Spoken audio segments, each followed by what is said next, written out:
भगवान ने सुंदर महारास किया।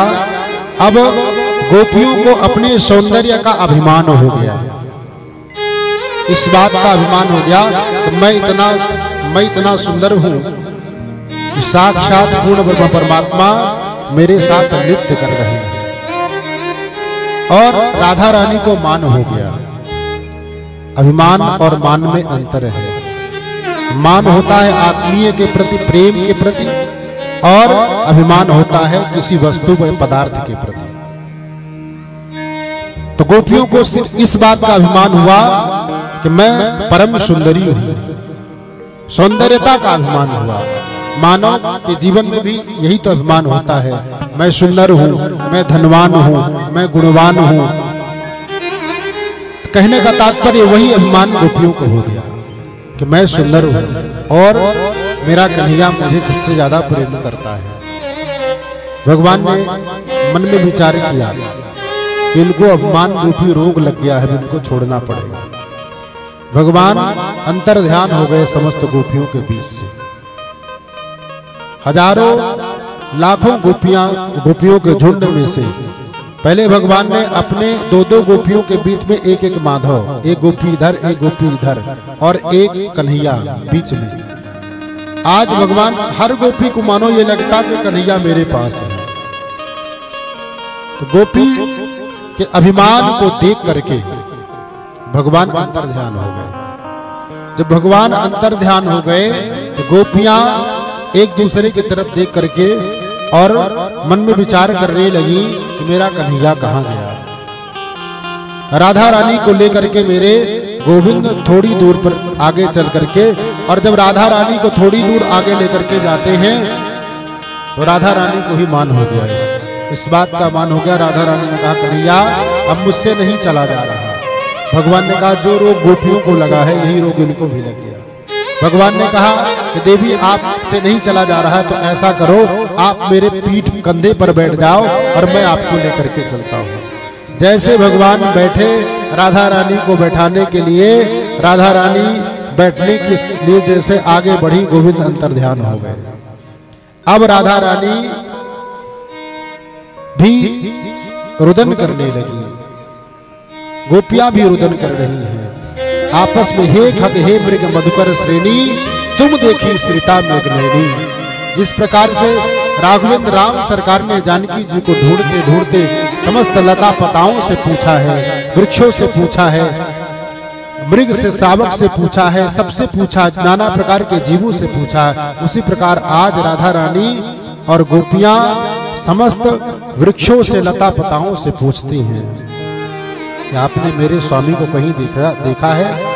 और अभी तक मेरे साथ नृत्य कर रहे थे और मैंने अपराध किया, मुझे अभिमान हुआ और मुझे छोड़ करके चले गए मेरे प्रियतम। मैं उनके बिना नहीं रह सकती। अगर आपने देखा हो, हे वासुदेव, पीपल से पूछती हैं, आप तो साक्षात वसुदेव श्री कृष्ण के न्याय मूर्ति, उनके प्रति स्वरूप है। आप में तो पत्ते पत्ते में वास करते हैं। आपने देखा मेरे स्वामी कहाँ गए? एक गोपी हाथ जोड़ करके निवेदन करती है, धरती माता, आपसे मैं पूछना चाहती हूँ, मेरा गोविंद जहां भी गया होगा आप पर ही तो चल करके गया होगा। आप कृपा कर दो और आप बता दो। लेकिन कोई नहीं बोलता। आज आचार्य सुखदेव भगवान राजा परीक्षित से कहते हैं, आपस में गोपियां वार्तालाप करते करते उस पश्चाताप की अग्नि में जल करके झुलस रही है।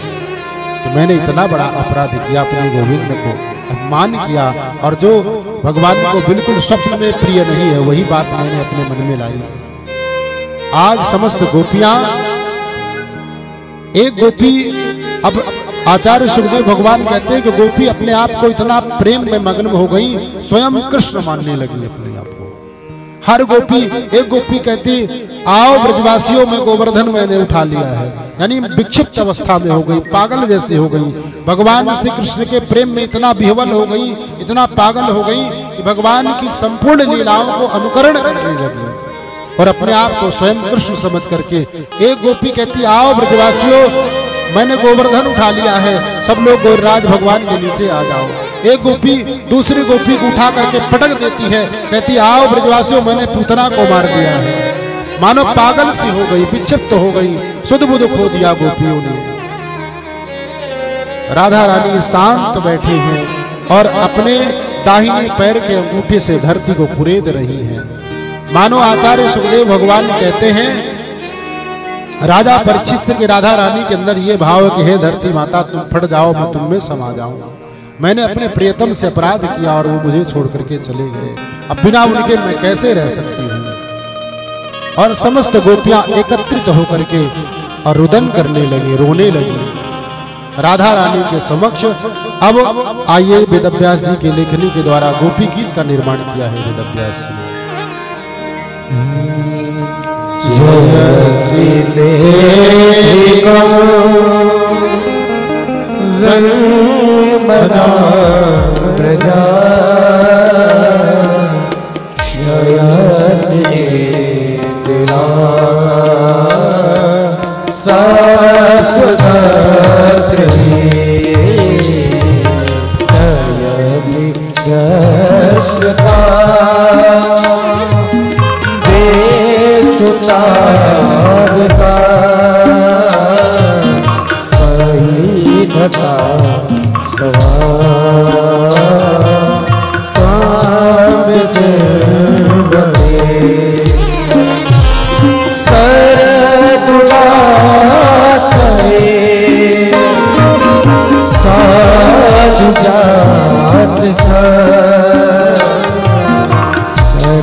समस्त गोपियां गोविंद से प्रार्थना करती, गोविंद हम समस्त प्रजांगनाओं से भूल हो गई कन्हैया, एक बार क्षमा कर दो। और इतना रोया गोपियों ने कि आचार्य सुखदेव भगवान राजा परीक्षित से कहते हैं कि समस्त गोपियों के प्राण मानो निकलने वाले हैं। प्राण निकल करके चले गए, खाली पांच भौतिक शरीर बचा हुआ है। और उन गोपियों के भाव को देख करके, मन को देख करके मेरे गोविंद ने सोचा कि इनका अहंकार चूर चूर हो गया है और इनका मन निर्मल हो गया। समस्त गोपियों के मध्य में मेरे गोविंद प्रकट हो जाते हैं। जैसे प्रकट हुए समस्त गोपियों ने चरण स्पर्श करके प्रणाम किया और प्रार्थना करी, गोविंद इस प्रकार की छोटी मोटी गलतियां हो जाए करे कन्हैया क्षमा कर दिया करो। मेरे गोविंद ने कहा कि देवियों, मेरा सबसे बड़ा अगर बैरी कोई है, शत्रु है, तो वो अभिमान है। जीव हर गलती करता है, मैं क्षमा कर देता हूँ, लेकिन जीवात्मा को अगर अभिमान अहंकार हो जाता है, मैं उसे क्षमा नहीं करता, उससे कोसों दूर चला जाता हूँ। आज गोपियों को सानंद भगवान ने दर्शन दिया और दर्शन दे करके और समस्त गोपियों को आशीर्वाद प्रदान किया और भगवान ने आदेशित किया कि जाओ अपने अपने घर को पुनः वापस के लिए तैयार नहीं। भगवान ने कहा मेरी संपूर्ण लीला अभी बाकी है और इस लीला में आप सबको सहयोग करना है। इसलिए असली स्वरूप में गोपियों के शरीर से ज्योति निकली और गोविंद के शरीर में चरणों में विलीन हो गई और एक रूप में गोपियां अपने अपने घर को पुनः वापस चली गई।